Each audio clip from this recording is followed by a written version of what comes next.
TheMagiBum here, and I'm going to be giving you a little bit of commentary of this game.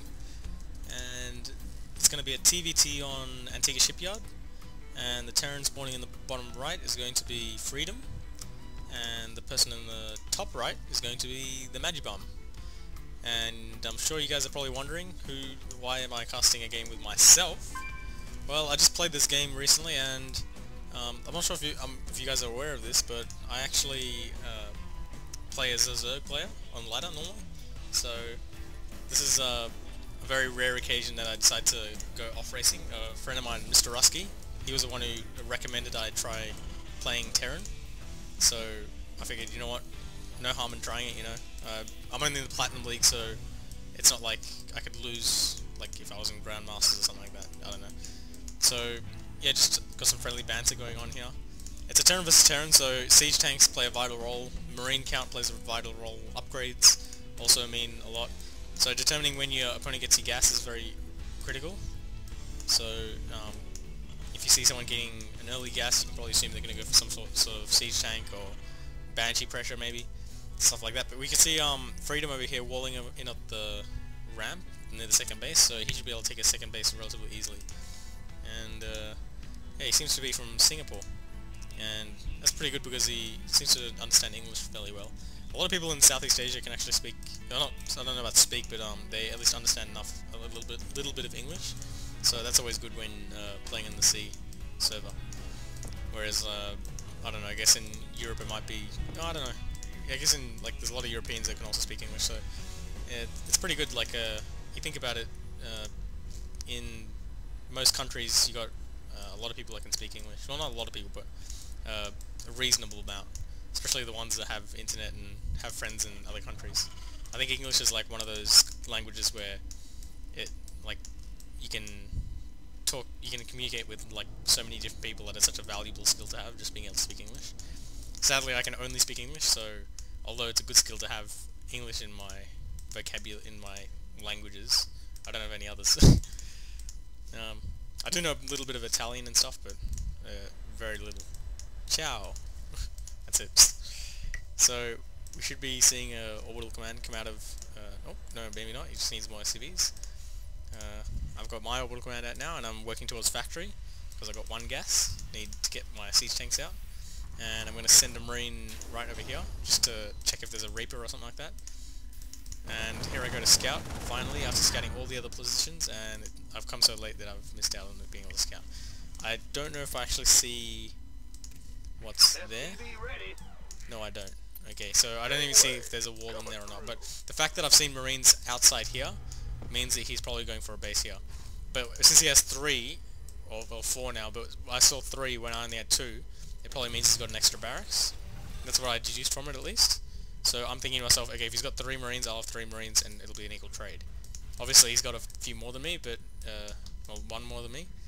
But I've got the high ground advantage, so I should be able to do a little better. Plus, I think I'm getting a bunker out now. Yep.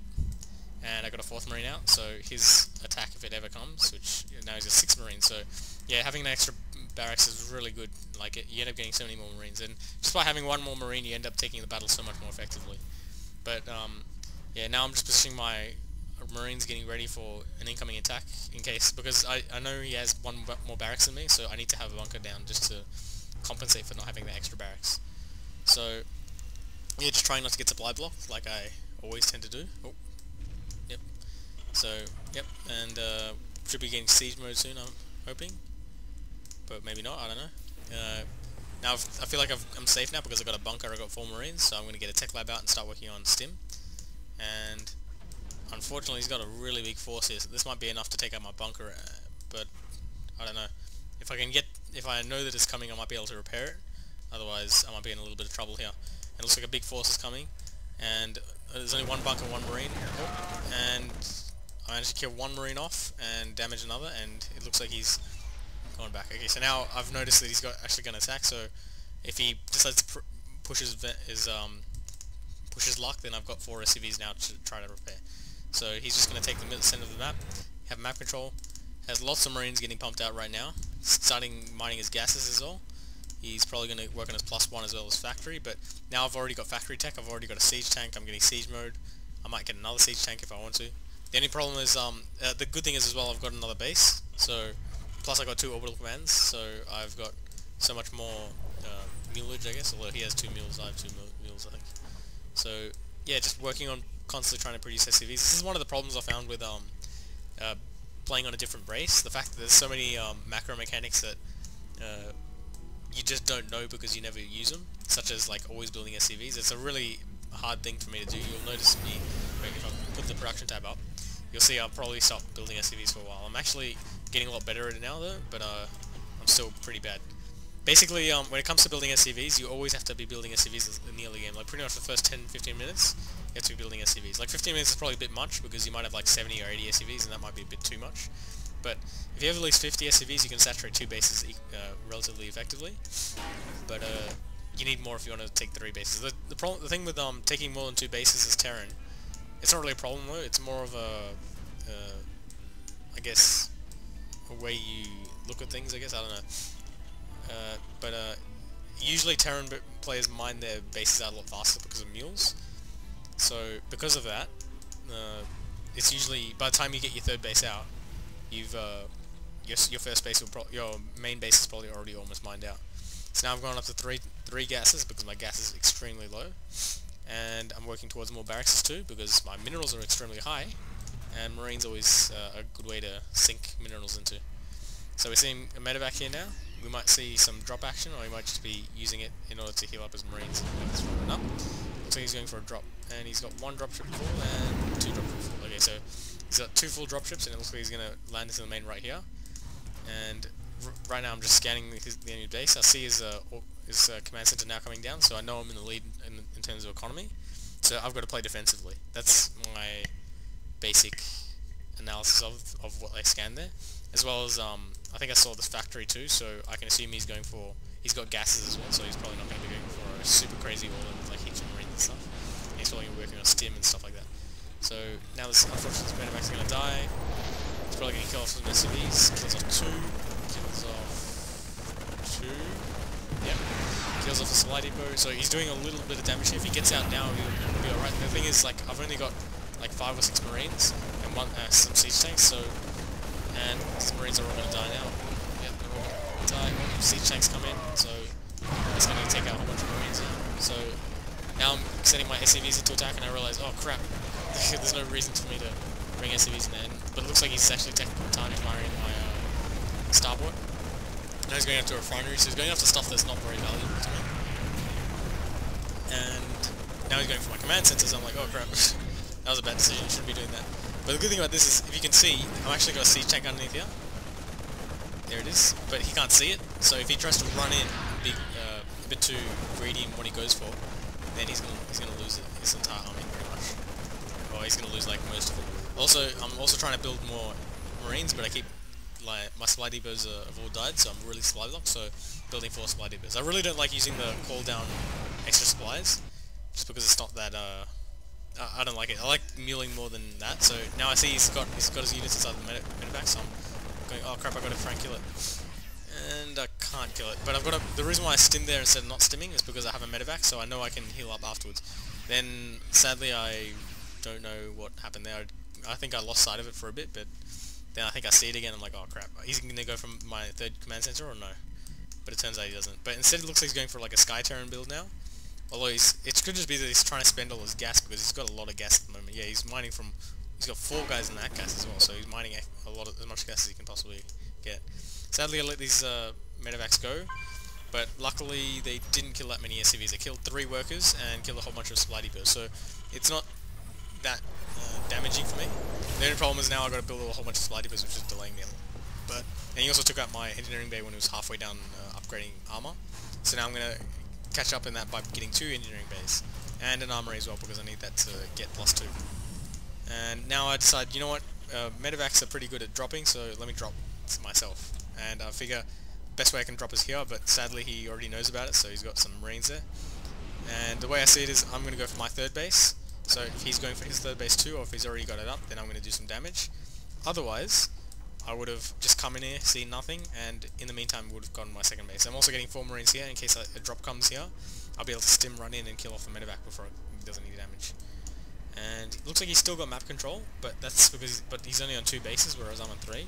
So since that's the case, and plus I think I have more workers than he does. Yeah, I've got 52 to his 32, so I'm winning in the economy, but he's got map control, so he can pretty much do whatever he wants, and on the map he can pretty much take it any base he wants and he'll be safe.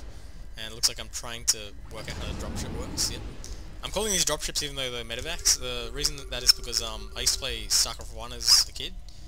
I think I've told people this before, but yeah, like, and in StarCraft 1 they didn't have medevacs, they had medics, which were like marines, but like they healed you, and dropships, so like they were separate units as opposed to now where they're one and the same.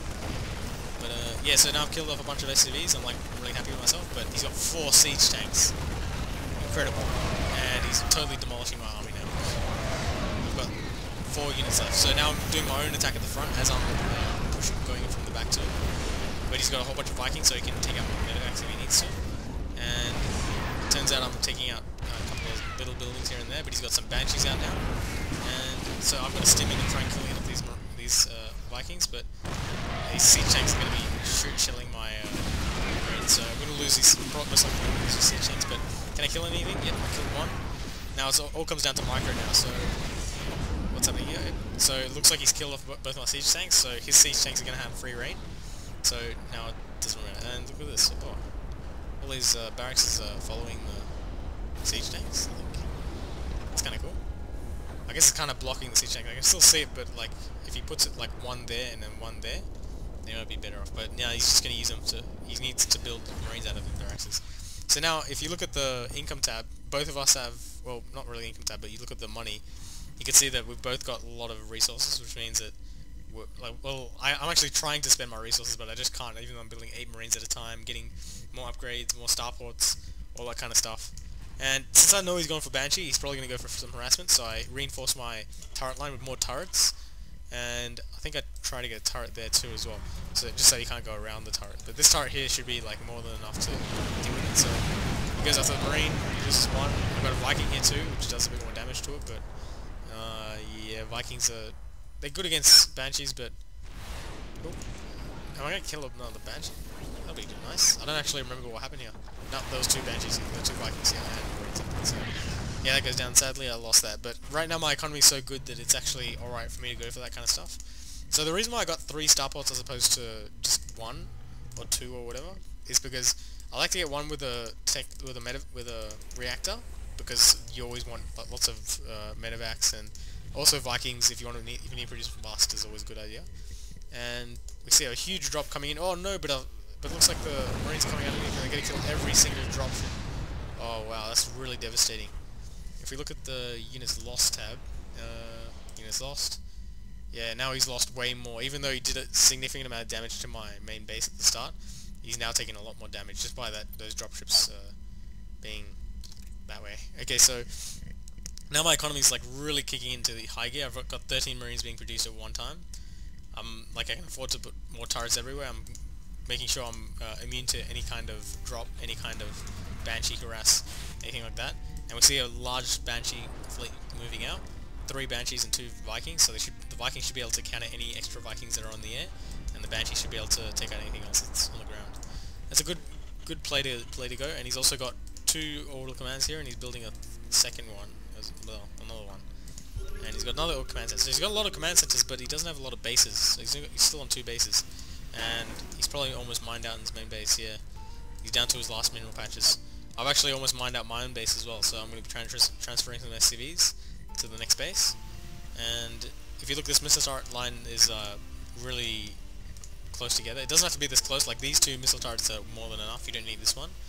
And this one here is actually needed because they can go like around the back. Whereas if this is there, they're going to take hits before they get there. Also, so if we look at it now, here he comes in.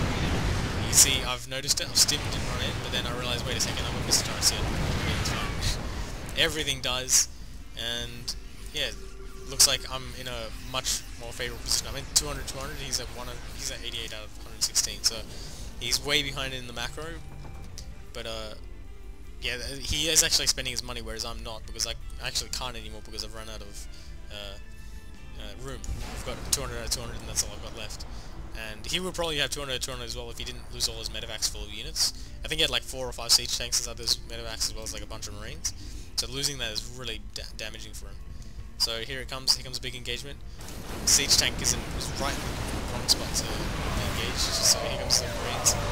Started stepping, trying to split up my marines a little bit, trying to get the nice surround to kill those siege tanks, and I do get the full surround and killing all the siege tanks, all the marines, and yeah, that's GG.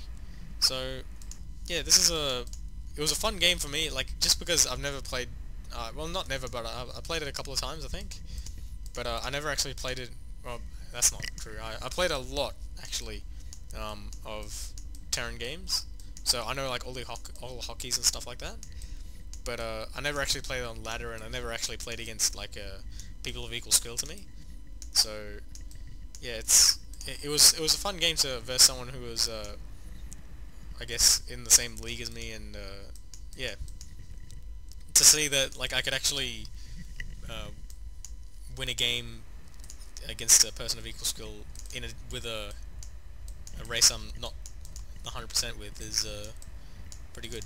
But yeah, just so you guys know, I do play Zerg, and my portrait is a Hydralisk, which I'm really happy about. My Hydralisk is actually my favourite unit.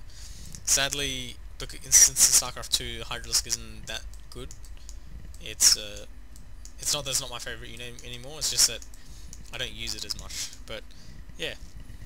Anyway, thanks for watching, and I hope you don't mind me droning on like this for so long, but hope you enjoyed it.